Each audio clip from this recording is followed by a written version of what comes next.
नमस्कार दोस्तों। इस वीडियो में हम कक्षा 8 है उसकी एसएसटी के 4 पाठों का अध्ययन करेंगे। देखिए, कक्षा 6 और 7 के वन लाइन प्रश्नोत्तर हैं, वो मैंने डाल दिए हैं। आप प्लेलिस्ट में से वीडियो देख सकते हो। इस वीडियो में अपन कक्षा 8 है उसके 4 पाठों का अध्ययन करेंगे, यानी शुरू के 4 चैप्टर लिए हैं और वन लाइन प्रश्नोत्तर हैं। इसमें भारत के भी होंगे और राजस्थान के भी होंगे। बहुत ही शानदार मैटर है मित्रों, तो आप लास्ट तक पूरा वीडियो ज़रूर देखिएगा और आपको पीडीएफ वो टेलीग्राम में उपलब्ध करवा दी जाएगी। आप लोग टेलीग्राम ज्वाइन कर लें, हिंदी साहित्य मंच नाम है अपने टेलीग्राम का, लिंक मैं आपको डिस्क्रिप्शन में दे दूँगा। तो देखिए, आज का अपना पहला प्रश्न, हमारा भारत। इसमें से देखिए कितने महत्वपूर्ण प्रश्नोत्तर हैं। भारत के साथ स्थलीय सीमा बनाने वाले कौन कौन से देश हैं? तो देखिए, भारत के साथ स्थलीय सीमा बनाने वाले पाकिस्तान, अफगानिस्तान, नेपाल, चीन, भूटान, बांग्लादेश और म्यांमार हैं। ये स्थल से सीमा बनाते हैं, जल से सीमा बनाने वाले नहीं हैं। जल से सीमा बनाने, इसमें श्रीलंका का नाम इसी कारण नहीं दिया गया, ठीक है ना। वो जलीय सीमा बनाने वाला, स्थल के साथ बनाने वाले ये इतने देश हैं: पाकिस्तान, अफगानिस्तान, नेपाल, चीन, भूटान, बांग्लादेश और म्यांमार। अगला प्रश्न देखिए, भारत में जैन धर्म के लोग कितने प्रतिशत हैं? ऐसे प्रश्न अक्सर परीक्षा में उठाए जाते हैं, अपन इनको बेसिकली समझ के छोड़ देते हैं, बल्कि ये प्रश्न बहुत मायने रखते हैं। तो देखिए, भारत में जैन धर्म के लोग हैं वो 0.4% रहते हैं। बौद्ध धर्म के लोग हैं वो 0.7% रहते हैं। सिख धर्म के लोग हैं 1.7% रहते हैं। ईसाई धर्म के जो लोग हैं वो 2.3% रहते हैं। मुस्लिम धर्म के लोग हैं वो 14.2% रहते हैं और हिंदू धर्म के जो लोग हैं वो 78.78% रहते हैं। इस प्रकार इनका प्रतिशत अपन को बहुत अच्छे से ध्यान रखना है, किसी भी धर्म का पूछ लिया जाता है तो ध्यान रखिएगा। जैन धर्म सबसे कम है 0.7, उसके बाद में बौद्ध धर्म 0.7 और सिख धर्म है वो 1.7, ईसाई 2.3, मुस्लिम 14.2 और हिंदू धर्म 78.8। तो सबसे अधिक और सबसे कम का तो स्पेशल ध्यान रखना, हिंदू धर्म सबसे ज़्यादा है, मतलब हिंदुस्तान इसीलिए कहते हैं अपने देश को, 78.8 है। सबसे कम वो जैन धर्म के हैं 0.4%, ठीक है। अगला देखिए, भारत में कितनी भाषाओं को अनुसूचित भाषा का दर्जा दिया गया है, यानी कितनी भाषाएं जिनको अनुसूची में प्रतिबंधित किया गया है, जिनको मान्यता मिल चुकी है? 22 भाषाएं हैं, ध्यान रखना। और 8वीं अनुसूची में भारतीय भाषाओं को रखा गया है, अनुच्छेद 351। सारी बातें अच्छे से याद रखना, 8वीं अनुसूची, 22 भाषाएं, अनुच्छेद 351। अगला देखिए, 2001 की जनगणना के अनुसार भारत में कितनी भाषाएं हैं? 2001 की जनगणना के अनुसार 122 भाषाएं हैं और 234 मातृभाषाएं, यानी क्षेत्रीय जो बोलियां होती हैं वो हैं 234। पर्यटन की दृष्टि से भारत का कौन सा द्वीप प्रसिद्ध है? पर्यटन की दृष्टि से भारत का है वो लक्षद्वीप है, वो प्रसिद्ध है, ठीक है। लक्षद्वीप है वो पर्यटन की दृष्टि से काफी महत्वपूर्ण है। अगला देखिए, भारत का दक्षिणतम बिंदु इंदिरा पॉइंट कहाँ पर स्थित है? निकोबार में। ऐसे प्रश्न परीक्षा में पूछे जाते हैं, ध्यान रखिएगा। दक्षिणतम जो बिंदु हो वो निकोबार द्वीप में स्थित है। भारत का एकमात्र सक्रिय ज्वालामुखी कहाँ पर है? ये बेरन द्वीप यानी अंडमान में स्थित है। अंडमान निकोबार है ना, निकोबार में तो है दक्षिणतम इंदिरा पॉइंट, और एक सक्रिय ज्वालामुखी है जिस जो बेरन द्वीप के नाम से जाना जाता है, वो अंडमान में स्थित है, ठीक है। बंगाल की खाड़ी में स्थित 247 द्वीपों का समूह क्या कहलाता है? तो अंडमान निकोबार द्वीप समूह है ना, उसमें 247 द्वीप हैं, उनके समूह को अंडमान और निकोबार कहा जाता है, ठीक है। लक्षद्वीप अर्ग सागर में है, ये भी ध्यान में रखना। देश की अधिकतम जनजातीय आबादी कहाँ पर निवास करती है? देश की अधिकांशतः जनजातीय जो आबादी है वो निवास करती है सतपुड़ा, विंध्याचल, नीलगिरी, सह्याद्री व छोटा नागपुर के क्षेत्र में। इन क्षेत्रों में भारत की जनजातीय आबादी है वो निवास करती है। अगला देखिए, विश्व की सबसे पुरानी पर्वत श्रृंखला किस पठार पर का हिस्सा है, यानी किस पठार का हिस्सा है? विश्व की सबसे पुरानी पर्वतमाला अरावली पर्वतमाला है वो दक्षिणी प्रायद्वीपीय पठार का हिस्सा है। किसका हिस्सा है? दक्षिणी प्रायद्वीपीय पठार का हिस्सा है। बहुत ही महत्वपूर्ण प्रश्न है, एक एक प्रश्न बहुत महत्वपूर्ण है। अगला देखिए, विश्व की सबसे प्राचीन पर्वत श्रृंखला कौन सी है? तो राजस्थान की अरावली पर्वतमाला है वो विश्व की सबसे प्राचीन पर्वतमाला है, जो कि अरब सागर से लेकर के मतलब दिल्ली तक है। 650 किलोमीटर लंबी है ये। 550 सबसे ज़्यादा राजस्थान में है। ठीक है ना। राजस्थान की एकमात्र अच्छी सबसे लंबी पर्वत श्रृंखला यही है। अगला देखिए, दक्षिण के पठार में खनिज संपदा की दृष्टि से संपन्न पठार कौन सा है? दक्षिण के पठारों में खनिज संपदा सबसे ज्यादा किस पठार में मिलती है? तो छोटा नागपुर का पठार है, वहां पर सबसे ज्यादा खनिज निकलते हैं। अगला देखिए, दक्षिणी भारत का सबसे बड़ा पठार कौन सा है? तो दक्कन का पठार। सबसे बड़ा पठार पूछे तो दक्कन का पठार, खनिजों की दृष्टि से संपन्न पूछे तो छोटा नागपुर का पठार। अगला देखिए, भारत के प्रायद्वीपीय पठार की आकृति कैसी है? तो भारत के प्रायद्वीपीय पठार की आकृति त्रिभुजाकार है। कैसी है? त्रिभुजाकार है। आगे देखिए, हिमालय के पर्वतीय क्षेत्र में कंकड़ पत्थरों से निर्मित पतले मैदानों को किस नाम से जाने जाते हैं? यानी जो पतले मैदान है उनको किस नाम से जानते हैं? बाखर या दलदली के नाम से उनको जाना जाता है। जो हिमालय के पर्वतीय क्षेत्रों में कंकड़ पत्थरों से निर्मित पतले पतले मैदानी क्षेत्र हैं उनको बाखर या दलदली के नाम से जाना जाता है। नई जलोढ़ मिट्टी में पोषित मैदान क्या कहलाते हैं? खादर कहलाते हैं। नई जलोढ़ मिट्टी से पोषित मैदान हो उनको खादर कहा जाता है। पुरानी जलोढ़ मिट्टी के मैदानों को क्या कहते हैं? तो उनको बांगर कहते हैं। भारत का अन्न का भंडार किस प्रदेश को कहा जाता है? तो गंगा का मैदान है उसको अन्न का भंडार के नाम से जाना जाता है। वर्ष भर बहने वाली नदियां क्या कहलाती हैं? उन नदियों को सादा नीरा नदियां कहा जाता है। हिमालय श्रेणियों का विस्तार दक्षिण में कहाँ तक है? ये पटकोई और गंगा की पहाड़ियों तक है। हिमालय की श्रेणियों का विस्तार है दक्षिण में पटकोई व गंगा के मैदानों तक। बर्फ का घर किसे कहा जाता है? तो हिमालय पर्वत को बर्फ का घर है वो कहा जाता है। विश्व की सबसे ऊंची और नवीन वलित श्रृंखला कौन सी है? तो विश्व की सबसे ऊंची और नवीन वलित पर्वत श्रृंखला हिमालय पर्वत श्रृंखला है। ठीक है।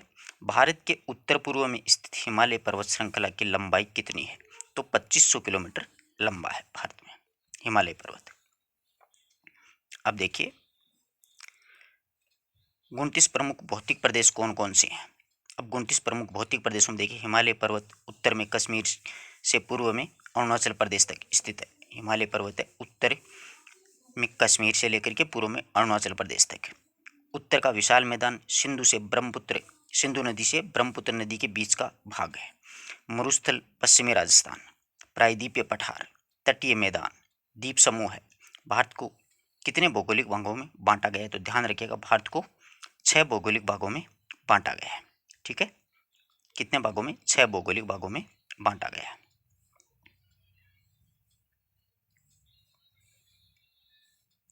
भारत का 29वां राज्य कौन सा है?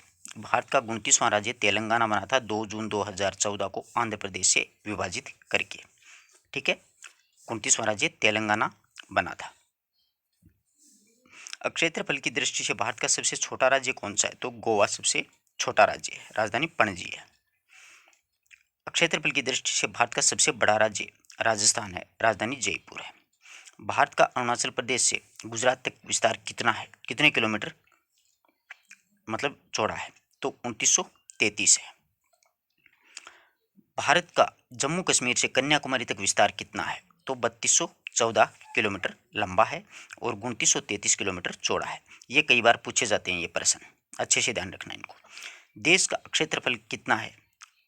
लगभग 32.9 लाख वर्ग किलोमीटर है, जो विश्व के कुल क्षेत्रफल का 2.47% है। ठीक है। जनसंख्या की दृष्टि से भारत का विश्व में कौन सा स्थान? तो दूसरा है, पहला चाइना का है। हो सकता है आगे वाली जनगणना में अपन फर्स्ट पे आ सकते हैं।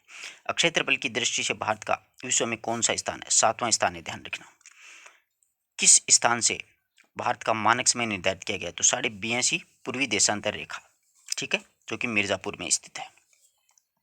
भारत के पश्चिम से पूर्व सिरे के मध्य समय का अंतराल कितना है? तो पश्चिम से पूर्व का समय का अंतराल 2 घंटे का समय, यानी अरुणाचल प्रदेश में सूर्योदय पहले हो जाता है और गुजरात के पोरबंदर में अगर देखा जाए तो 2 घंटे बाद होता है।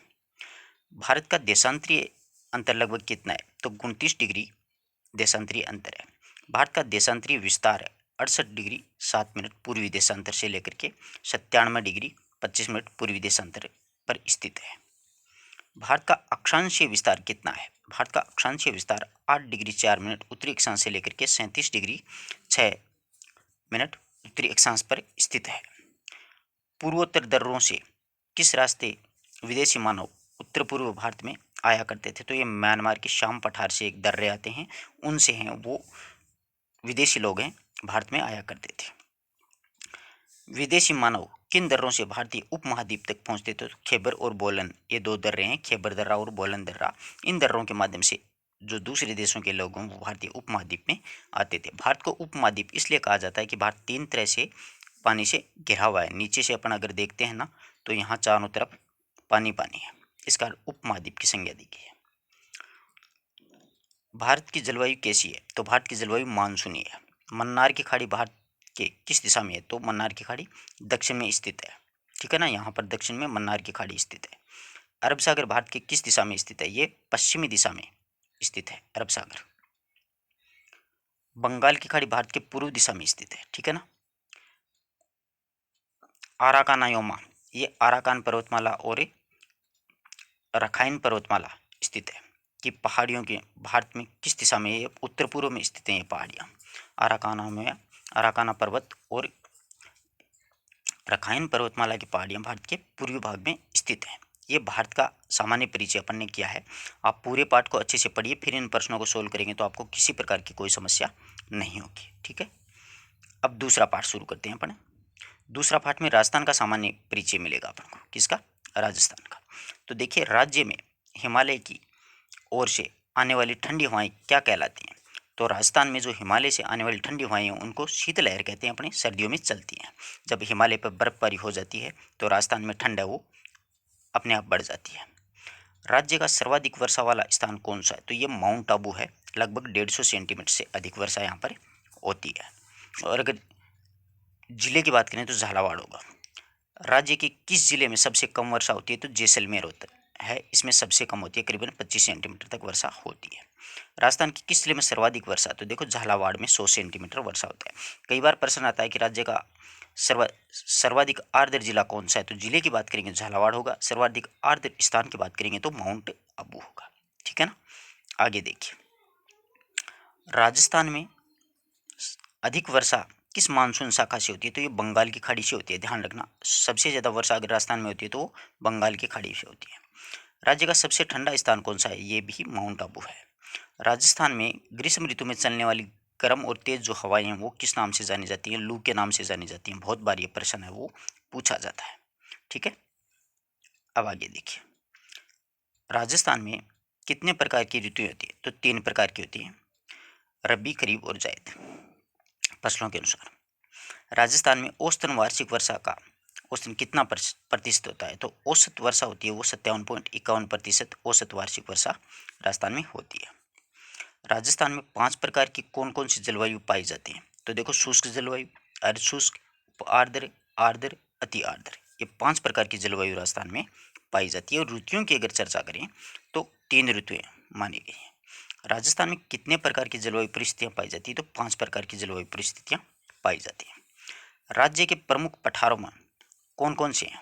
राज्य का प्रमुख पठार, उड़िया का पठार, आबू का पठार, बोराट का पठार, मेसा का पठार, ऊपरमाल का पठार और लसाड़िया पठार। तो देखो, सबसे ऊंचा अगर पठार है राजस्थान में तो वो उड़िया का पठार, ये आबू के पठार से थोड़ा ऊपर है, ये दोनों सिरोही में स्थित है। बोराट का पठार ये सिरोही में है। मेसा का पठार चित्तौड़गढ़ में, जिस पे चित्तौड़गढ़ का किला बना हुआ है। ऊपरमाल का पठार ये बिजोलिया भीलवाड़ा से लेकर के भैंसरोडगढ़ चित्तौड़गढ़ तक का जो पठारी क्षेत्र भाग है उसको रियासत काल में ऊपरमाल के नाम से जाना जाता था। और लसाड़िया का पठार है वो उदयपुर जिले में स्थित है। कई बार इनके जिले भी पूछ लेता है परीक्षा में। राज्य के कितने प्रतिशत भूभाग पर पठार विस्तृत है? तो 7% भूभाग पर पठारी भाग स्थित है। राजस्थान के पूर्वी मैदानों को कौन सी नदियां पोषित करती हैं? तो पूर्वी मैदान है उनमें देखो, मुख्यतः चंबल है, माही है, बनास, बाणगंगा और कांटली नदी है। कांटली नदी वैसे इस साइड में थोड़ी सी साइड में पड़ जाती है। मूल रूप से चंबल, माही, बनास और बाणगंगा ही आएंगे, ठीक है।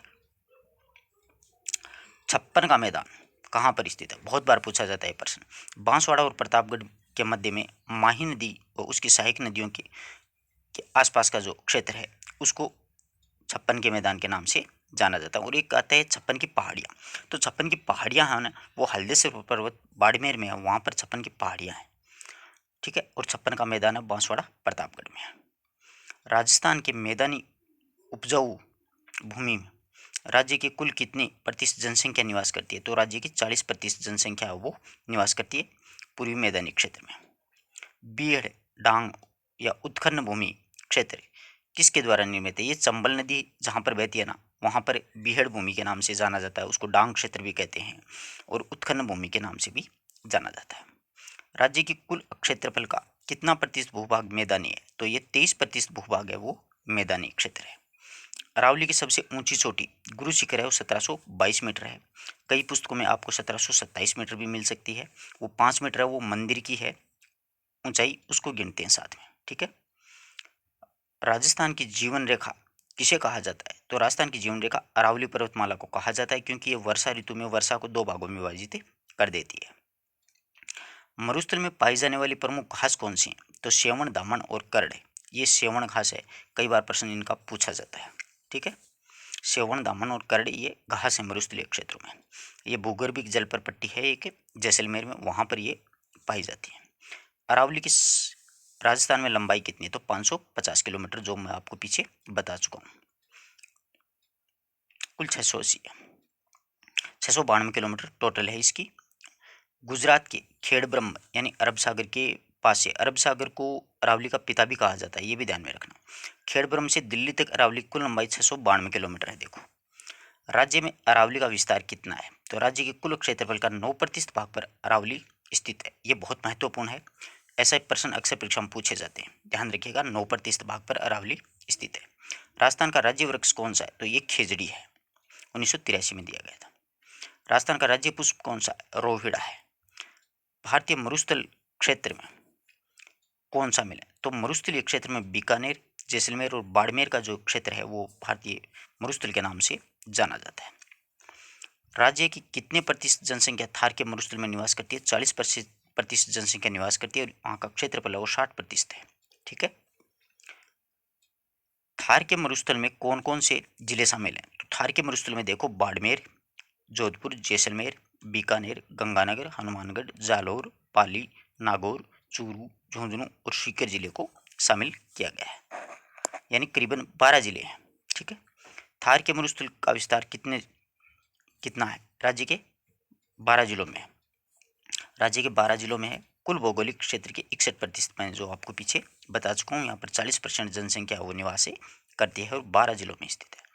4 भौगोलिक क्षेत्र कौन कौन से हैं राजस्थान में? देखो, पश्चिम का मरुस्थलीय क्षेत्र, अरावली पर्वत प्रदेश, पूर्वी मैदानी भाग और दक्षिण पूर्वी पठारी प्रदेश, जिसको हाड़ौती का पठार के नाम से भी अपन जानते हैं। आगे बात समझिए, राजस्थान को कितने भौगोलिक भूभागों में बांटा गया है? तो 4 भौगोलिक भूभागों में बांटा गया है। ये 4 उपनाम है: पश्चिम का मरुस्थल प्रदेश, अरावली पर्वतीय प्रदेश, पूर्व का मैदानी प्रदेश और दक्षिण पूर्वी पठारी प्रदेश। राजस्थान के एकीकरण में कितना समय लगा था? तो राजस्थान का एकीकरण है ना, उसमें 8 वर्ष 7 माह और 14 दिन लगे थे। ये समय बहुत अच्छे से याद करना। एकीकरण अगर आपको पढ़ना है तो मैंने ट्रिक के माध्यम से वीडियो बना रखा, आप जरूर देखिएगा, ठीक है। 8 वर्ष 7 माह और 14 दिन लगे थे। राजस्थान का एकीकरण कब हुआ? 18 मार्च 1948 से शुरू हुआ था और 1 नवंबर 1956 को पूरा हुआ था। ये जो समय अवधि है उसमें 8 वर्ष 7 माह और 14 दिन का समय लगा था। 3 ठिकाने कौन कौन से? तो देखिए, 3 ठिकाने लावा, कुशलगढ़ और निमराना है। तो लावा है वो तो टोंक में है, पहले जयपुर रियासत का हिस्सा था। कुशलगढ़ है वो बांसवाड़ा में स्थित है और निमराना है वो अलवर में स्थित है, ठीक है। अच्छी तरीके से इन बातों को भी याद रखिएगा। राजस्थान की पूर्वी पूर्व राजस्थान में कितनी रियासतें व ठिकानों से इसका निर्माण हुआ था? तो 19 रियासतें, 3 ठिकाने और 1 केंद्र शासित प्रदेश था इसमें, जिसमें 19 रियासतें थी, 3 ठिकाने आपको मैं बता चुका हूँ और 1 केंद्र शासित प्रदेश अजमेर मेरवाड़ा भी शामिल था, ठीक है। आगे देखिए, अब तीसरा पाठ है, ठीक है। तो देखिए, तीसरा जो पाठ है उसमें जल संसाधन से संबंधित है। चिकलवास नहर का निर्माण किसने करवाया? तो ये फतेह सिंह के द्वारा चिकलवास गांव के अंदर करवाया गया था। अच्छी नहर है, याद रखना इसको। मीठे पानी की विश्व की सबसे बड़ी मानव निर्मित झील कौन सी है? ये जैसमंद झील है, उदयपुर जिले में। इसका निर्माण महाराणा फतेह सिंह ने करवाया था, परंतु ये एक बार अतिवृष्टि के कारण विध्वंस हो गया था, जिसके कारण महाराजा जय सिंह ने दोबारा करवाया था। इसको जयसमंद झील के नाम से भी या फतेह सागर झील के नाम से भी जाना जाता है। जयसमंद झील का निर्माण किसने करवाया? महाराजा जय सिंह ने 1687 से 1691 ईस्वी के मध्य। जयसमंद झील का निर्माण किस नदी पर हुआ था? तो ये गोमती नदी पर एक बांध बना करके करवाया गया था। भरतपुर नहर का निर्माण नहर से किया गया है, यानी भरतपुर नहर का निर्माण है वो किस नहर से किया गया है? ये आगरा की यमुना नहर से भरतपुर नहर है वो निकाली गई है। इंदिरा गांधी नहर का अन्य नाम क्या है? तो ये मरुगंगा के नाम से भी जानी जाती है इंदिरा गांधी।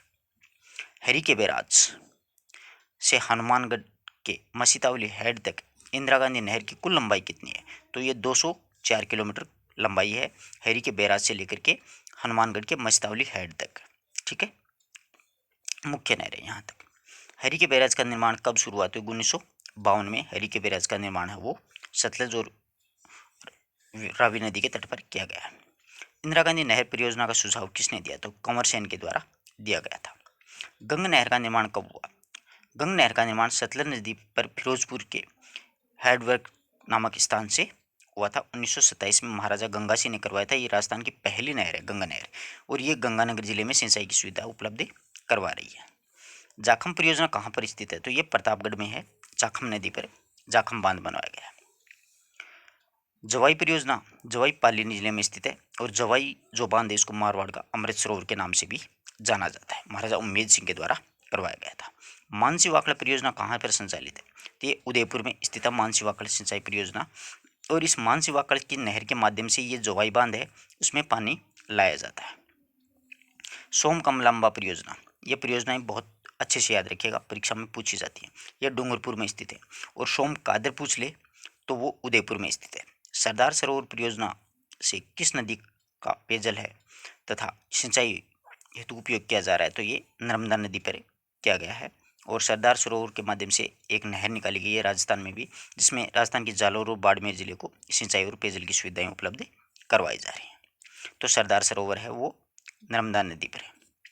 सरदार सरोवर परियोजना किन राज्यों के बीच संचालित है? तो राजस्थान, गुजरात, मध्य प्रदेश, महाराष्ट्र के मध्य संचालित है। बिसलपुर परियोजना कहाँ पर स्थित है? यह टोंक जिले में स्थित है। इससे क्या है कि अजमेर, जयपुर और टोंक जिले को पेयजल की सुविधाएं और सिंचाई की सुविधाएं उपलब्ध करवाई जा रही हैं। टोडा रायसिंह नगर टोंक में बनाया गया है। ये बिसलपुर बांध विग्रहराज चतुर्थ के द्वारा बनाया गया था। माही बजाज सागर परियोजना किन राज्यों में संचालित है? तो ये राजस्थान और गुजरात की संयुक्त परियोजना है माही नदी पर। माही बजाज सागर परियोजना कहाँ पर संचालित है? तो ये बांसवाड़ा में स्थित है। माही बजाज सागर बांध बनाया गया है। चंबल बहुउद्देश्य परियोजना के अंतर्गत राज्य के कौन से बांधों का निर्माण है? तो चंबल नदी पर देखो राणा प्रताप सागर है, चित्तौड़गढ़ में कोटा बैराज है, और जवाहर सागर है। सबसे पहले राणा प्रताप सागर है, फिर जवाहर सागर, फिर कोटा बैराज का निर्माण किया गया। एक इसमें बांध है गांधी सागर बांध, वो मध्य प्रदेश में बनाया गया है। ये चंबल नदी पर बनाए गए बांध है। गांधी सागर बांध कहाँ पर स्थित है? ये मंदसौर मध्य प्रदेश में स्थित है, चंबल नदी पर ही है। चंबल बहुउद्देश्य परियोजना के अंतर्गत कितने बांध बनाए गए हैं? तो कुल आपको मैं बता चुका हूँ 4 हैं। सबसे पहले गांधी सागर आएगा, फिर राणा प्रताप सागर आएगा, फिर जवाहर सागर और फिर कोटा बैराज। चंबल बहुउद्देश्य परियोजना किन राज्यों के मध्य संचालित है? तो ये राजस्थान और मध्य प्रदेश के मध्य संचालित है। किसी मुख्य नहर का वो हिस्सा जहाँ से पानी का उपयोग नहीं किया जा सकता उसे फीडर कहा जाता है। उसे क्या कहा जाता है? फीडर। आपने अभी पीछे पढ़ा होगा कि इंदिरा गांधी नहर जो मस्तावली हेड तक है, जो हेरी के बैराज से लेकर के मस्तावली हेड हनुमानगढ़ तक, वो फीडर नहर है। फीडर नहर का मतलब यही होता है जिसका हिस्सा वो दूसरा राज्य उपयोग में नहीं लेगा। जैसे पंजाब और हरियाणा से वो आती है हेरी का बैराज से निकल करके यहाँ से, मतलब, और ये मतलब मस्तावली हेड ये राजस्थान का हिस्सा है। तो यहाँ तक हरियाणा और जो पंजाब का जो हिस्सा है, इस क्षेत्र में जो नहर चल रही है, तो हरियाणा और पंजाब इसका पानी का उपयोग नहीं कर सकते हैं। ठीक है ना, इसका उपयोग नहीं कर सकते हैं, उसे फीडर बोला जाता है। ठीक है। सिंचाई के उद्देश्य से जल बहाव की दिशा को परिवर्तित करने के लिए जल स्रोतों में बनाए गए बांध क्या कहलाते हैं? ये बैराज होते हैं। जैसे कोटा बैराज अभी अपन ने पढ़ा था, चंबल नदी पर एक कोटा बैराज बनाया गया। तो ये बैराज का मुख्य उद्देश्य यही होता है जो कि सिंचाई की सुविधाएं उपलब्ध करवाई जाए। इससे छोटी छोटी नहर निकाली जाती हैं। नदी घाटी परियोजनाओं को आधुनिक भारत का मंदिर किसने कहा? जवाहरलाल नेहरू के द्वारा कहा गया था। ये प्रश्न बहुत महत्वपूर्ण है, कई बार पूछा जाता है, तो अच्छे से आप इसका ध्यान रखना। आधुनिक भारत के मंदिर किसे कहा है? तो जो नदी घाटी परियोजनाएं हैं उनको आधुनिक भारत का मंदिर है वो जवाहरलाल नेहरू के द्वारा कहा गया है। राज्य की आंतरिक प्रवाह की सबसे लंबी नदी कौन सी है? तो ये घग्गर नदी है। ठीक है, घग्गर नदी का उद्गम शिवालिक की पहाड़ियों हिमाचल प्रदेश से होता है। बाणगंगा नदी को अन्य किस नाम से जाना जाता है? तो अर्जुन की गंगा, ताड़ा नदी के नाम से भी इसको जाना जाता है। कौन सी नदी भरतपुर के घनापक्षी विहार में नम भूमि का निर्माण करती है? तो ये बाणगंगा नदी है, वो भरतपुर के घनापक्षी विहार राष्ट्रीय उद्यान है उसमें जाकर के विलीन हो जाती है। आ रही बात समझ में? आगे देखिए, बाणगंगा नदी का उद्गम किस स्थान से होता है? तो बोराट की पहाड़ियां, जयपुर से बाणगंगा नदी है वो निकलती है। माही नदी पर कौन सा बांध बनाया गया है? तो माही बजाज सागर बांध है वो बांसवाड़ा में बनाया गया है। माही की सहायक नदियां कौन सी हैं? तो सोम और जाखम नदियां हैं जो बेणेश्वरों में मिलती हैं, वहां पर आदिवासियों का मुख्य तीर्थ स्थल है। माही नदी का उद्गम किस स्थान से होता है? तो ये मंदसौर के अमरोरू नामक स्थान से निकलती है, मध्य प्रदेश से। माही नदी राजस्थान में यूं प्रवेश करती है और फिर वापस वी की आकृति में घूम जाती है, यानी गुजरात में चली जाती है।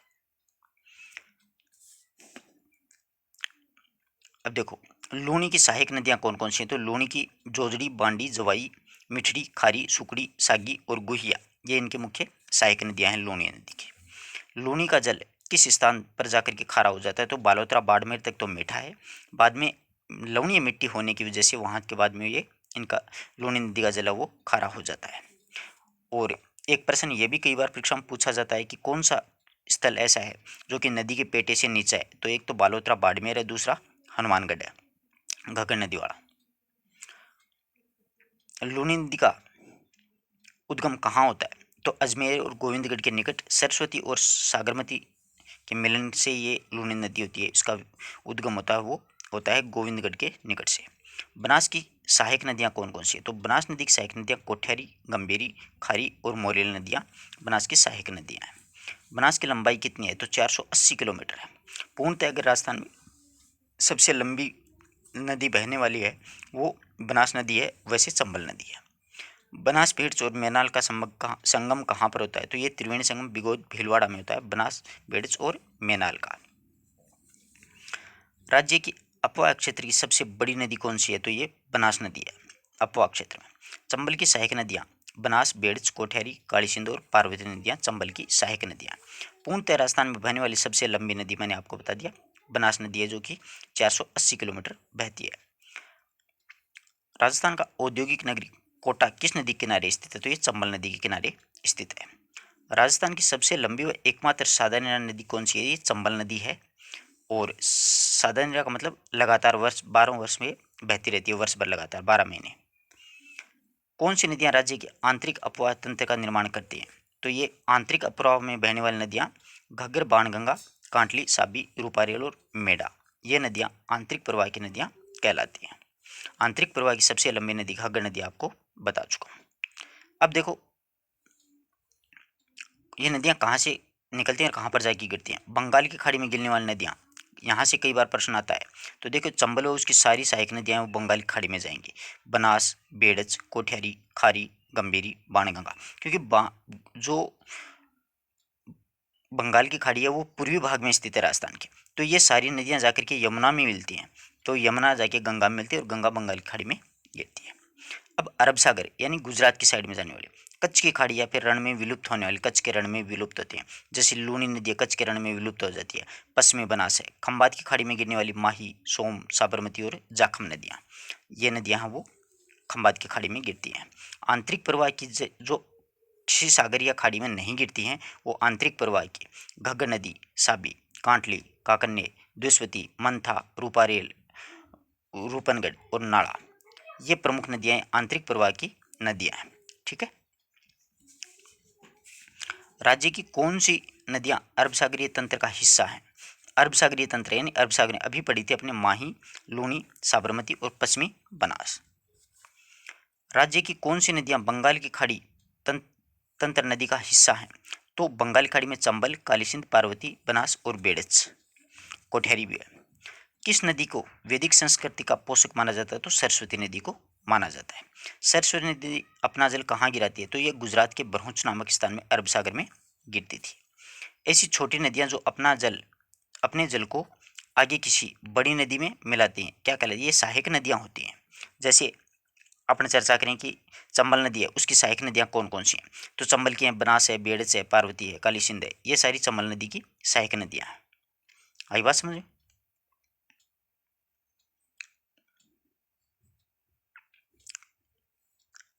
दो अपवाह क्षेत्रों के बीच की नम भूमि जो वर्षा जल को अलग अलग प्रवाहित करती है, क्या कहलाती है? ये जल विभाजक कहलाती है। वर्षा के जल को दो अलग अलग भागों में विभाजित कर देती है। जल विभाजक का काम अपने राजस्थान में है वो अरावली पर्वतमाला करती है। ठीक है, अब अपन चौथा पाठ लेंगे, भूमि संसाधन और कृषि। छोटे छोटे पाठ हैं, आप पाठ को पढ़िएगा, फिर वन लाइन प्रश्न उत्तर हैं आपके, बहुत ही मददगार साबित होंगे। राज्य का एकमात्र यांत्रिक कृषि फार्म कहाँ पर स्थित है? जैतपुर गंगानगर में स्थित है, जैतसर में। ठीक है, राज्य का आधुनिक और मशीनीकृत कृषि फार्म कहाँ पर स्थित है? ये सूरतगढ़, ये भी गंगानगर में स्थित है। राजस्थान में सर्वाधिक कपास का उत्पादन कहाँ पर होता है? श्री गंगानगर और हनुमानगढ़ में सब सर्वाधिक कपास पैदा होती है। भारत का सर्वाधिक सरसों उत्पादन कहाँ होता है? तो ये राजस्थान में होता है। सरसों अनुसंधान केंद्र कहाँ पर स्थित है? सेवर भरतपुर में स्थित है, कई बार पूछा जाता है। राजस्थान में सर्वाधिक चने का उत्पादन कहाँ पर होता है? गंगानगर हनुमानगढ़ में होता है। चावल के उत्पादन में भारत का विश्व में कौन सा स्थान है? दूसरा स्थान है, पहला चाइना का है। विश्व में सबसे अधिक बोया जाने वाला अन्न कौन सा है? चावल है। विश्व में सबसे ज्यादा बुआई किसकी होती है? चावल की होती है, ध्यान रखना। राजस्थान में सर्वाधिक चावल कहाँ पैदा होते हैं? हनुमानगढ़ जिले में सबसे ज्यादा चावल है वो पैदा होते हैं। भारत का सर्वाधिक बाजरा कहाँ पर उत्पादन होता है? ये राजस्थान में होता है। गेहूं उत्पादन में भारत का विश्व में कौन सा स्थान है? दूसरा स्थान है। भारत में सर्वाधिक गेहूं उत्पादन करने वाला राज्य उत्तर प्रदेश है, ध्यान रखना। जायद की फसलें कौन कौन सी होती हैं? जायद की फसलें सब्जी वाली होती हैं, जैसे खीरा है, ककड़ी है, खरबूजा है, तरबूजा है, मतीरा है, इनको जायद की फसलें कहा जाता है। ये फसलें मार्च अप्रैल में बोई जाती हैं और जून जुलाई के आसपास काट ली जाती हैं। ठीक है, रबी की फसलें देखो, अक्सर प्रश्न पूछा जाता है यहाँ से। रबी की फसलों में मुख्यतः देखो गेहूं, जौ, चना, सरसों, जीरा, इसे सियाड़ू भी कहा जाता है इन फसलों को, रबी की फसलों को। ठीक है, खरीफ की फसलें कौन कौन सी होती हैं? खरीफ की, जिसको उनाड़ू कहते हैं, चौमासा भी कहते हैं, बाजरा, मक्का, ज्वार, मूंगफली, चावल, ये सारी खरीफ की फसलें होती हैं। रबी की फसलों में गेहूं, जौ, चना, सरसों, जीरा ये होती हैं। जायद की फसलों में मुख्यतः खीरा, ककड़ी, खरबूजा, तरबूजा, मतीरा ये होती हैं। राजस्थान में मुख्यतः कितनी फसलें ऋतुएं आती हैं? तो तीन आती हैं, देख लो, खरीफ की, जायद की, रबी की और खरीफ की। ठीक है, तीन फसलें होती हैं। वाणिज्यिक यानी व्यापारिक फसलें कौन कौन सी होती हैं? बहुत अच्छा प्रश्न है। गन्ना है, कपास है, चाय है, तंबाकू है, कौवा है, सारी मतलब बेची जाने वाली चीज़ें होती हैं ये सारी की सारी।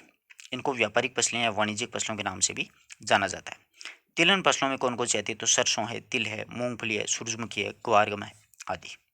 ठीक है,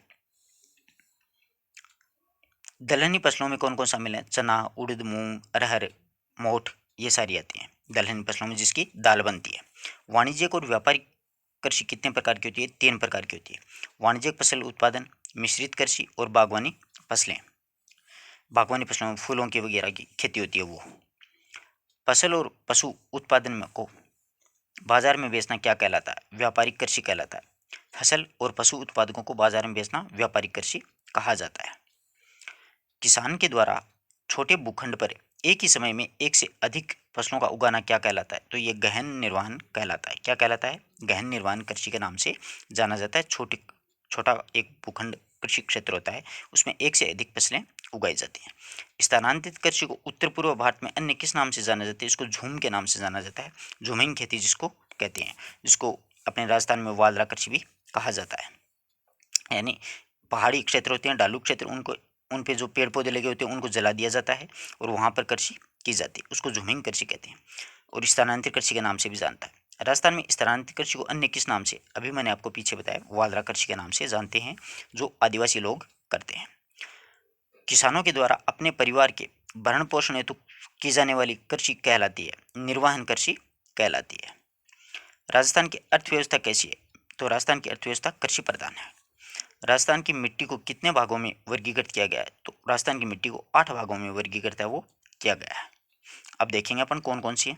तो देखिए, पहली है भूरी मिट्टी, फिर है सिरोजम मिट्टी, लाल बलुई मिट्टी, लवणीय मिट्टी, लाल दोमट मिट्टी, पहाड़ी मिट्टी, बलुई मृदा और जलोढ़ मिट्टी। तो 8 प्रकार की मिट्टियां हैं राजस्थान में। धरातल पर पाई जाने वाली असंगठित चट्टानों का ह्यूमस मिश्रित रूप क्या कहलाता है? तो ये मिट्टी का ही एक रूप होता है। यानी धरातल में पाई जाने वाली जो असंगठित चट्टान होती हैं उनका ह्यूमस से मिश्रित रूप है, वो मिट्टी कहलाता है। विश्व के कुल क्षेत्रफल के कितने प्रतिशत भाग पर कृषि होती है? तो 11% भाग पर कृषि होती है। पूरे विश्व में अगर अपन देखें तो 11% भाग पर कृषि करते हैं। आशा करता हूँ आपको पूरा वीडियो अच्छी तरीके से समझ में आया होगा। अगले जो चैप्टर बचे हैं उनको अपन अगले वीडियो में देखेंगे। इसी प्रकार मैं 9th की और 10th की पुस्तक हैं उनके भी आपको सारे प्रश्नोत्तर ऑनलाइन प्रश्नोत्तर करवाऊंगा। छठी सातवीं की किताब का अगर आपको देखना है पुस्तकों का ऑनलाइन प्रश्नोत्तर, तो आप प्ले लिस्ट में से वीडियोज़ देख लीजिएगा, आपको बहुत अच्छा लगेगा। अपने टेलीग्राम चैनल को भी ज्वाइन कीजिएगा, हिंदी साहित्य मंच यूट्यूब चैनल है उसको भी सब्सक्राइब कीजिएगा और अपने दोस्तों तक भी शेयर कीजिएगा। धन्यवाद दोस्तों।